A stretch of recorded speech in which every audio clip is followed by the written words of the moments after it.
Hello, my name is Chris Lunas. Today I'd like to talk about my favorite hobby. That's sailing. Sailing to me is more than just trying to get from one place to another.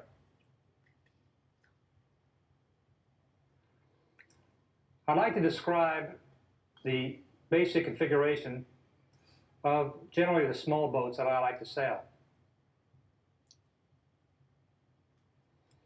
They're configured as a sloop, which is one mast, a ketch, two masts, a yawl, also two masts. However, the aft mast is behind the steering wheel, and a schooner. Schooner has two masts, but the aft mast is larger than the forward mast. My boat is configured as a sloop, a single mast with a foresail and a mainsail.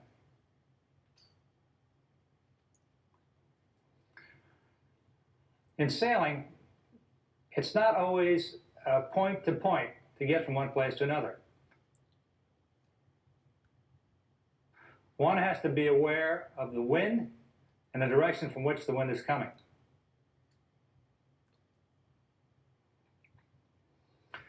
In order to get your boat to sail the way you want it to sail, you have to be aware of the wind and aware of how to trim the sails to get the benefit from the wind to move your boat. The best point of sail for a sailboat is with the wind on the beam, 90 degrees to the sail.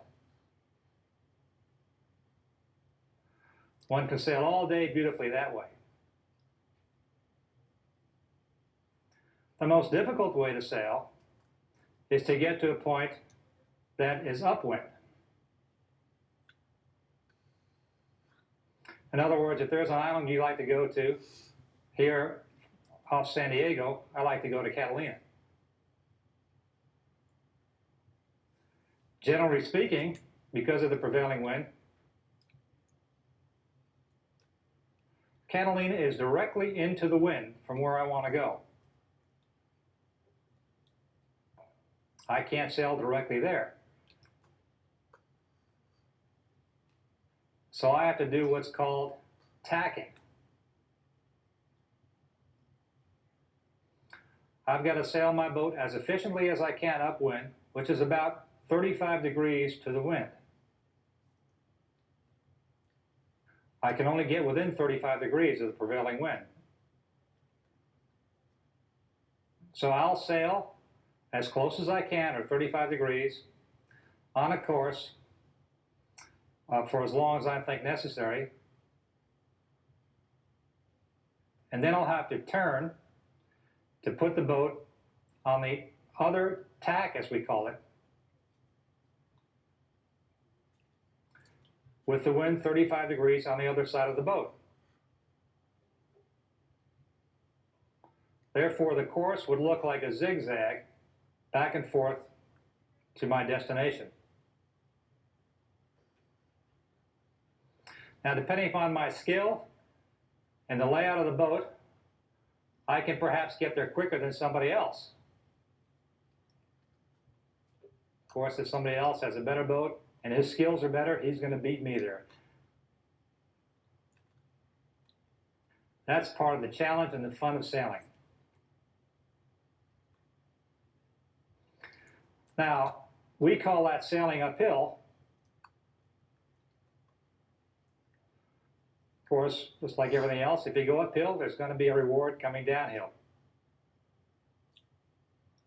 Coming back from Catalina, if the wind is the same, then it's a beautiful run back to San Diego. A run is with the wind at our back. So I'll put the sails all the way out, gather as much wind as I can, and float effortlessly back to San Diego. That's the ideal condition. Of course, having skills and being experienced and knowing how to sail enables one to sail in virtually all types of weather. Knowing that how much your boat can handle, how much wind you can handle, where to put the sails, how much sail to expose, how much sail to take in during heavy weather, are all things that one should know to make sailing pleasurable, safe, and a long time enjoyable hobby.